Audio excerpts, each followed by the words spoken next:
Good morning, this is Dr. Turner for Fundamental Mathematics. Today we're going to be covering Unit 4. Start of Unit 4 is 4.1, which is looking at simplifying ratios. If you go back to Unit 2, we talked about simplifying fractions. This is going to be a very similar procedure. Depending on the context of the problem, sometimes we'll use a relationship and say that it is being compared as a fraction. Sometimes we'll say the relationship is being compared as a ratio. But when it comes to simplifying, the process is more or less the same. So we'll talk about why that is, what that looks like. And then if you need to, please go back and look at the Unit 2 videos. That'll give you a little bit more of an example of what we're talking about here. But let's go ahead and jump right into it. So 4.1 for fundamental math, we are looking at simplifying ratios. Now, if we are using the term specifically ratio, sometimes you will see that fraction line, but as we're talking about a unit on ratios, typically rather than using the fraction line, we use a colon.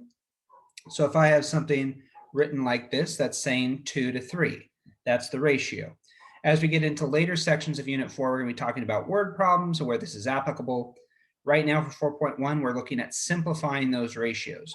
So just like if we were simplifying a fraction, we're looking for the greatest common factor, or GCF, that both numbers have in common, and then we want to divide out that GCF from both terms. So for instance, if I had something like 5 to 10, and that was my ratio.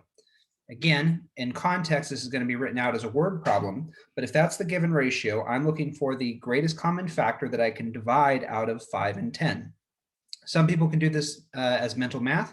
Some people may need to write out the factors. Either one is okay. If you need to write out the factors, that's fine. 5 is a prime number, so the only factors of 5 are 1 times 5. Factors of 10 are 1 times 10 and 2 times 5. So because 5 is the greatest number that they have in common, to simplify this ratio, I'm going to divide both the 5 by 5 and the 10 by 5, which would give me a ratio of 1 to 2. A common question that'll come up on standardized tests is, do fractions or ratios need to be simplified? And the answer is yes. You never want to leave a fraction or ratio unsimplified. Let's look at another example, number 2 here. Say my ratio is 8 to 12. Same thing, I'm looking for my greatest common factor. If you need to, write out the factors of each term. So 8, the factors are 1 times 8 and 2 times 4. 12, my factors are 1 times 12 and 2 times 6 and 3 times 4. Greatest factor that they have in common is 4. So divide both 8 and 12 by that 4 to get a simplified ratio of 2 to 3. And that's pretty much it for this section. Most commonly, again, with ratios, we're looking at either the fraction line or the colon there, but it could be written out in words also. I might tell you the ratio of substance A to substance B is 14 to 20. So I could write it out in words also. And then same thing, I'm looking at the factors. Factors of 14 are 1 times 14. And 2 times 7. The factors of 20 are 1 times 20, 2 times 10, and 4 times 5. Greatest factor that they have in common is 2.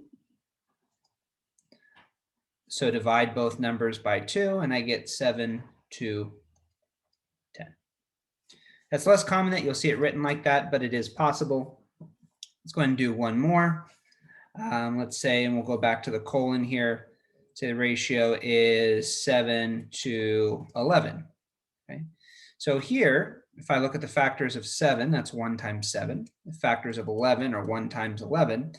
Well, here, the only factor that they have in common is 1, which means that the ratio given is already simplified. And that's possible. If you're given prime numbers for your ratio, it's possible that the ratio that's presented to you is already simplified. It's less common, but occasionally those questions will come up, so keep an eye out for that. That's it for 4.1. If you have questions, please reach out to me during office hours. Otherwise, have a good day, and I will talk to you soon. Bye.